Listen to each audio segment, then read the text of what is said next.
പിന്നെ ടെസ്റ്റ് ഒരു കാര്യമുണ്ട്. ഈ ഒരു ഒറ്റ കാര്യം ചോദിക്കുകയാണ്, എന്തെങ്കിലും സങ്കടാവസ്ഥ ഉണ്ടായിട്ടോ? അപ്പൊ നമ്മൾ എന്തെങ്കിലും അവസരങ്ങൾ കയ്യിൽ നിന്ന് പോയിട്ടുണ്ടോ? നമുക്ക് കിട്ടുമെന്ന് പ്രതീക്ഷിക്കുന്ന വേഷങ്ങൾ, അങ്ങനെ എന്തെങ്കിലും ഫീലിങ്സ് എന്തെങ്കിലും ഏതെങ്കിലും ഒരു ചെറുത് പറയാൻ പറ്റുമോ? എന്ന് വെച്ചാൽ ആരുടെ പേരൊന്നും പറയണ്ടെങ്കിലും നമ്മുടെ മനസ്സുകൊണ്ട് വല്ലാണ്ട് ആഗ്രഹിച്ചൊരു വേഷം കിട്ടാണ്ട്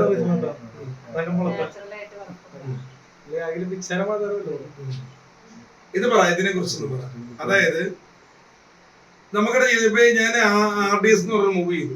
അതിനകത്ത് കത്തി താഴെ എടുത്ത് ഇങ്ങനെ പൊങ്ങി വരുന്നൊരു സീനാണ് RDS മൂവിയിൽ ചെയ്തത്. പക്ഷെ എന്ന് പറഞ്ഞു കഴിഞ്ഞാൽ എന്റെ ഇത്ര കട്ടയാക്കിയത് തലയില്ല, കത്തി താഴെ കിടന്നു. അതിൽ പെരേനെ ഉണ്ടാപ്പെടുന്നില്ല. ഇങ്ങനെ പൊങ്ങി വരുമ്പോൾ സംഭവം ഉണ്ടല്ലോ. അപ്പൊ എന്റെ ഫേസ് കണ്ടാലാണല്ലോ നമുക്ക് എന്തെങ്കിലും ഗുണമുള്ളൂ. അപ്പൊ ഞാൻ ഒരുപാട് സങ്കടപ്പെട്ടിട്ടുണ്ട്. അങ്ങനെ 1-2 സിനിമയിലെല്ലാം അങ്ങനത്തെ ഒരു സീൻ ചെയ്തുകൊണ്ട് RDS മൂവിയിലെ ഡയറക്ടർ പറഞ്ഞു അടുത്ത പടത്തിൽ നിന്ന് ചെയ്യാന്ന് പറഞ്ഞു. പിന്നെ പുള്ളി ചെയ്തല്ലോ. അപ്പൊ അതുപോലെ എന്തെങ്കിലും സങ്കടകരമായിട്ട് നമുക്ക് പേര് പറയണ്ട,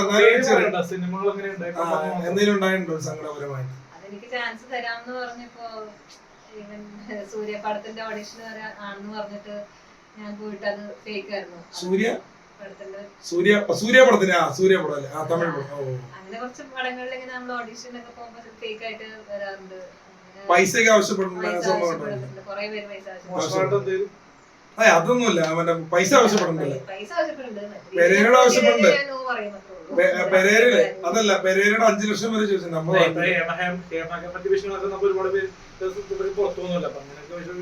ഇല്ല അങ്ങനെയൊന്നുമില്ല. അല്ലല്ല, അതെ ഈ ഇരിക്കുന്ന ആരാന്നറിയാം? അമ്മൂമ്മ. ഈ അമ്മൂമ്മ എപ്പോഴും ഉണ്ടാവും അല്ലെ? വീട്ടിൽ നിന്നൊക്കെ ഒരു ഉത്തരവാദിത്തമായിട്ടാണ് ഒരു വർക്കിന് പോകുന്നത്. അന്ന് തന്നെ കൂടെ ഒരു ചേച്ചി ഉണ്ടായിരുന്നു ഞങ്ങളുടെ ഒരു വർക്കിന് വന്നത്. അവിടെ വന്നില്ലേ ചാലക്കുടിയില്? അത് കെയറിങ് ആയിട്ടാ.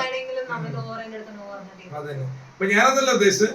ഞാൻ പറഞ്ഞത് നമ്മുടെ കിട്ടാണ്ട് വന്ന വേഷങ്ങൾ സിനിമയിലേക്ക് എത്താനുള്ള കാര്യം.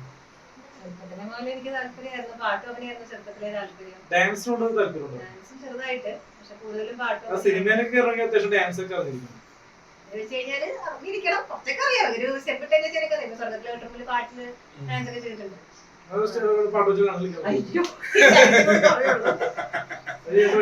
പിന്നെ വേറെ കാര്യം പറയാം, ഇവൻ നന്നായിട്ട് അഭിനയിക്കും കേട്ടോ. അവിടെ എങ്ങനെ കൈ പിടിച്ചടാ? ഞാൻ സാധനം പറയാം. അപ്പൊ ഞാൻ പറയാണ്, ശ്രദ്ധിച്ചിട്ടുണ്ടോ അമ്മമ്മേ?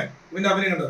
കൈകാലില്ലാത്തവനാണ് അമ്മേ അമ്മ. അവനെ നോക്ക്, അമ്മേ വെല്ലോ തരണേ. കൈകാലില്ലാത്തവനാണ് അമ്മേ എല്ലാം തരണേ. ഈ പാവത്തിന് എന്തെങ്കിലും തരണേ. അമ്മേ ഭക്ഷണം കഴിച്ചിട്ട് 4 ദിവസമായി എന്തെങ്കിലും തരണമേ. ഇന്ന് ബിരിയാണി മാത്രമാണ് കഴിച്ചോളൂ. അമ്മേ. പെരേര മറ്റേ എന്താ പറയാ, ഇപ്പം ഒമർ സാർ തന്നെ പറയാ അടപ്പടത്തിലൊക്കെ ഉണ്ടെന്നാണ് പറഞ്ഞേക്കണത്. എന്ന് വെച്ചാൽ പുള്ളിനെ സപ്പോർട്ട് ചെയ്യുന്നുണ്ട്. പിന്നെ ബിഗ് ബോസിലേക്കുള്ള ക്ഷണം വന്നോണ്ടിരിക്കുകയാണ് ആൾക്ക്. ഇല്ല പെരേര ബിഗ് ബോസിലേക്ക്. അപ്പൊ ഞാൻ മണിച്ചേന്റെ പാട്ട് പാടാം. അമ്മ 2 കൈയൊന്ന് കൂട്ടിയടിക്കണേ കേട്ടോ. ഓടപ്പഴം പോലൊരു പെണ്ണിന് വേണ്ടി ഞാൻ പുഴയാകി അലഞ്ഞോരണ്ടി. ആത്മാർത്ഥമായി ഞാൻ സ്നേഹിച്ച കാരണം എന്നെ പിരിഞ്ഞു നീ പോയില്ലേടി. ഇന്ന് നിന്റെ വീട്ടില് കല്യാണ അലങ്കാരം, ഇന്നെന്റെ വീട്ടില് കണ്ണീരാണ്ടി. ഓടപ്പഴം പോലൊരു പെണ്ണിന് വേണ്ടി ഞാൻ പുഴയാകെ അലഞ്ഞോനാണ്ടി.